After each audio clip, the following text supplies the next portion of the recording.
Espace TV. Espace TV, le journal de 13h.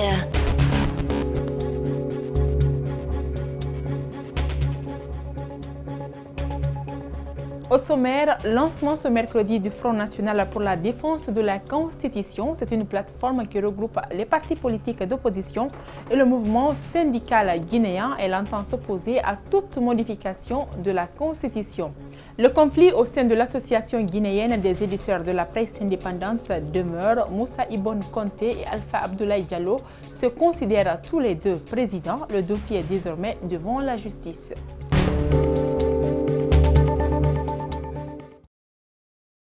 Bonsoir et bienvenue à tous. Le Front National pour la défense de la Constitution, FNDC, est lancé cet après-midi.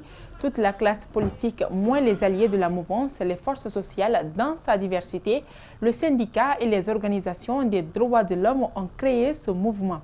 Au terme d'une réunion restreinte, une déclaration invitant la population à se tenir prête pour défendre la Constitution a été lue, suivra ces déclarations individuelles de certains leaders. Mamadou Sadio Baldé et Ibrahima Sori Senkosouma pour le compte rendu. Une réunion restreinte pour s'accorder sur l'essentiel avant la déclaration finale. Le moment est solennel pour un ancien compagnon du président Alpha Condé pour témoigner les prémices d'un dictateur en gestation qu'il avait découvert il y a plusieurs décennies. C'était un petit dictateur. Je leur ai dit à une réunion, j'ai dit, je ne suis pas venu ici pour fabriquer un dictateur, je suis venu pour que vraiment ce pays-là aille de l'avant.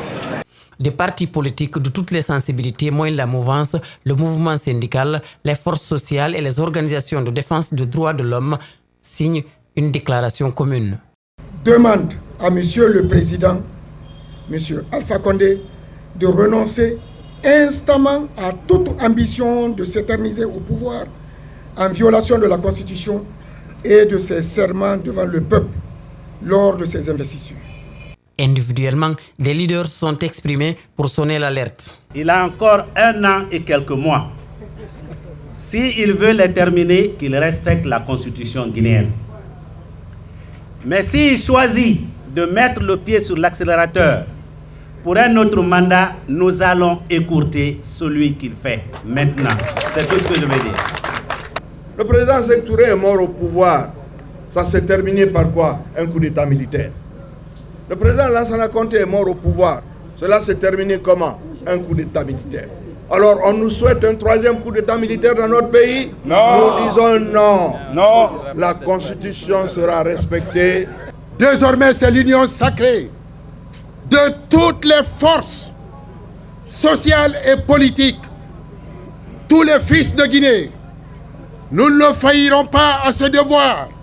À nos compatriotes membres des forces de défense et de sécurité, pour qu'ils s'inspirent du comportement de leurs collègues de l'Algérie.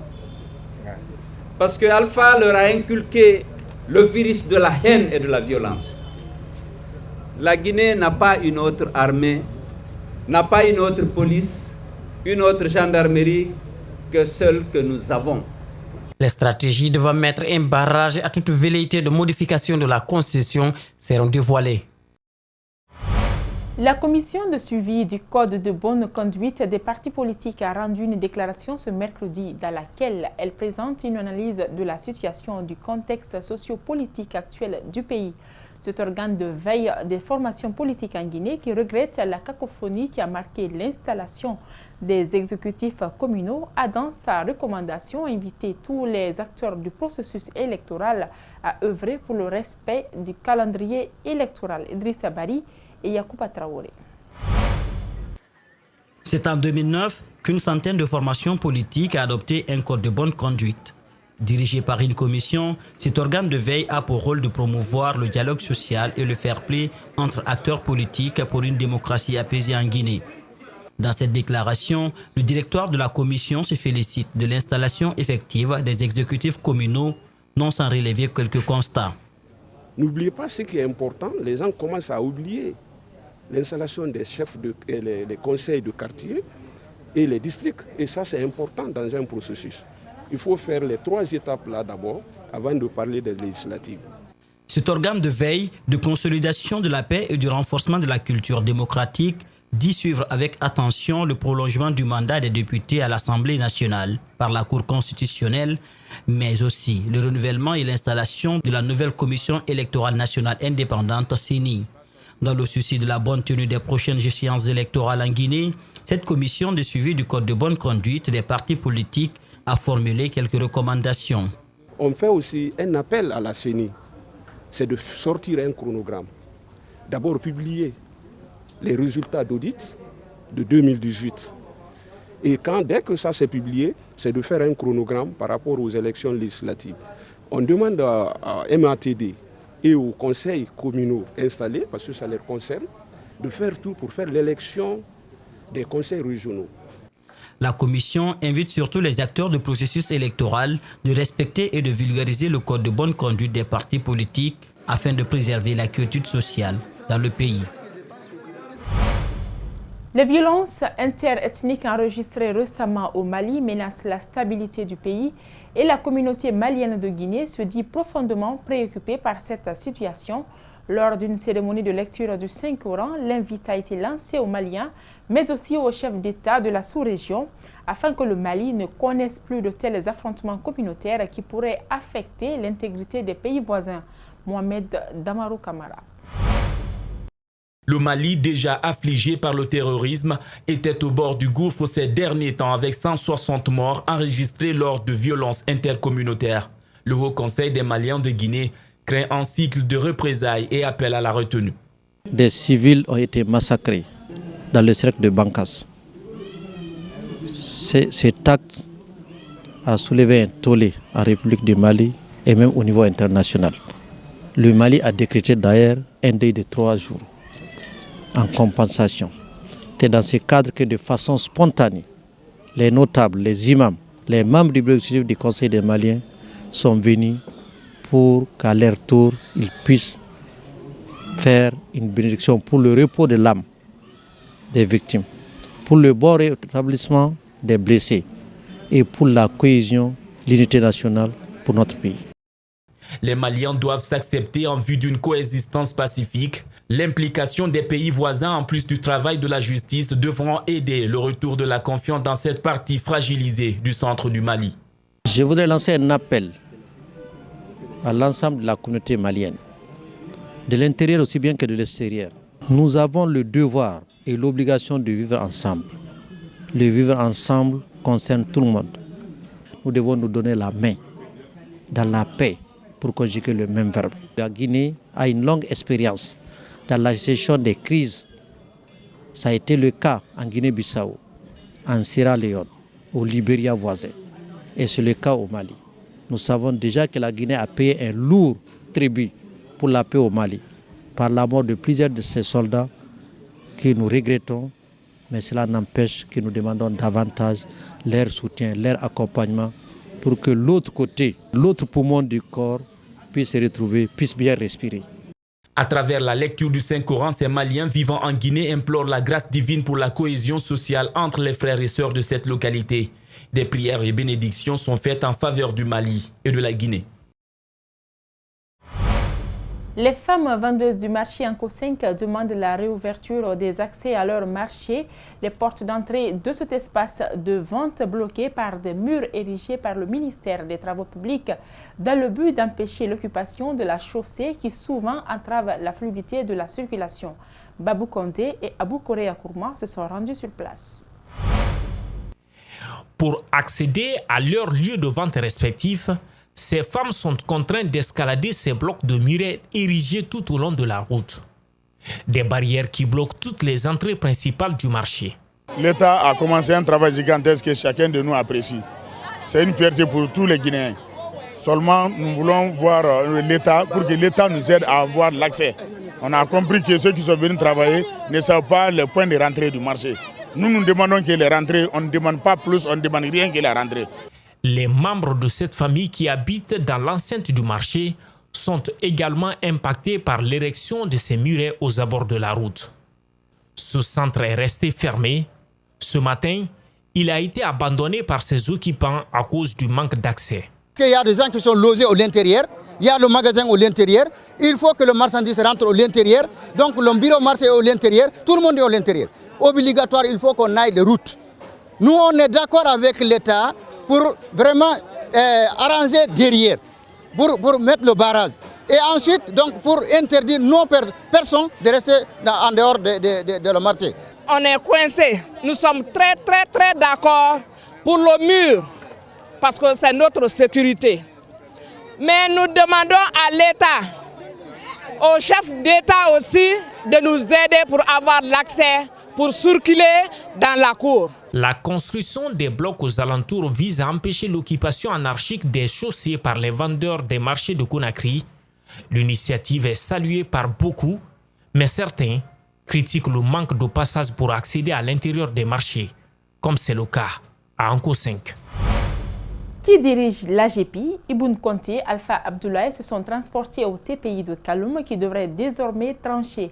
Le problème semble complexe. Le clan du premier affirme que Alpha Abdoulaye n'est pas membre de l'AGEPI et ne s'acquitterait pas de ses cotisations, des propos balayés par le clan d'Alpha Abdoulaye. Al-Seni Bari, Ibrahim Souri Kamara. Tout a dégénéré ce mercredi matin.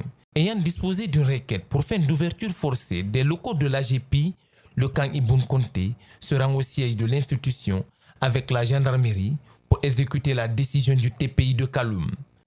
Sur place, le camp Alpha Abdoulaye est fortement mobilisé à l'intérieur du bureau avec l'autorisation des huissiers. L'huissier s'est fié seulement par la sommation interpellative qu'il a faite où il a donné 72 heures au bureau exécutif en place de sortie. Donc l'huissier n'a aucun droit, n'a aucune qualité d'accompagner les loupards, casser les cadenas, détruire les serrures de la porte en bois et faire un constat. Des propos vite démentis par ce proche d'Alpha Abdoulaye. Le lundi passé, on est allé pour installer notre nouveau président. Arrivé là-bas, on a appelé la secrétaire, on a appelé le gardien, ils nous ont apporté les clés. On est allé, on a ouvert la porte, l'huissier a constaté tout ce qui était présent, en tout cas tout ce qui est visible. Les mots sont caustiques et pleins de délire. J'ai demandé à ce que force reste à la loi et que la gendarmerie, les gendarmes doivent se replier, revenir à leur base afin que nous puissions introduire une autre ordonnance aux fins d'expulsion des loupards qui se disent journalistes, qui n'ont aucun titre, ni mandat, ni qualité, aucune carte de presse, qui ne sont même pas membres de l'association guinéenne des éditeurs de la presse indépendante. La réplique est digne. Le mandat d'Ibn Conté ne s'achève pas le 15 septembre 2020, mais plutôt il exerce sur un mandat qui a déjà expiré depuis 2018. Il n'y a pas d'assemblée générale, il n'y a pas de réunion du bureau, il n'y a rien. Ibn fait tout, lui seul. Tu payes la cotisation à qui? Ibn, il est lui-même trésorier, il est commissaire au compte, il est président, il est vice-président, il est tout à la fois. Tu payes la cotisation à qui? À Ibn Conté? Dans les locaux de l'AGEPI, voici le constat.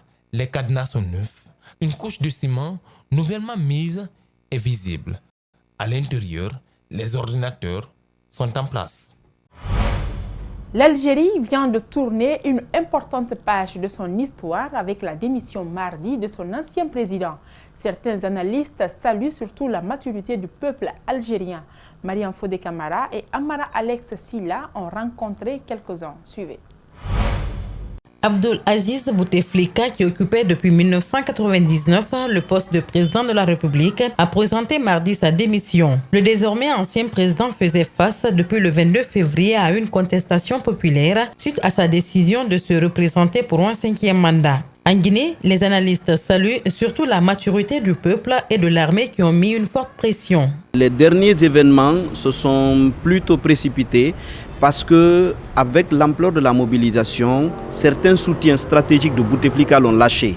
Et je parlerai particulièrement de l'armée, dont le chef d'état-major, Ahmed Gaïd Salah, plutôt, l'a abandonné. C'est lui le premier qui a demandé qu'on fasse constater l'inaptitude du président à conduire les charges de sa fonction. À la question de savoir quel avenir pour le pays, certains analystes pensent que le peuple doit profiter de l'occasion pour sortir de la crise.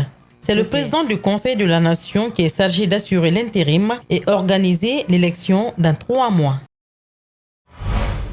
Puisqu'on parle d'Algérie, voici l'image du pays. Feux d'artifice, concerts de klaxons et drapeaux nationaux verts et blancs frappés d'étoiles et de croissants rouges. Les Algériens célèbrent la démission du président Abdelaziz Bouteflika dans le centre-ville de la capitale. Voilà qui met fin à ce rendez-vous d'information de 13h sur Espace TV. Merci à l'équipe de la rédaction et à celle technique. Au revoir et portez-vous bien.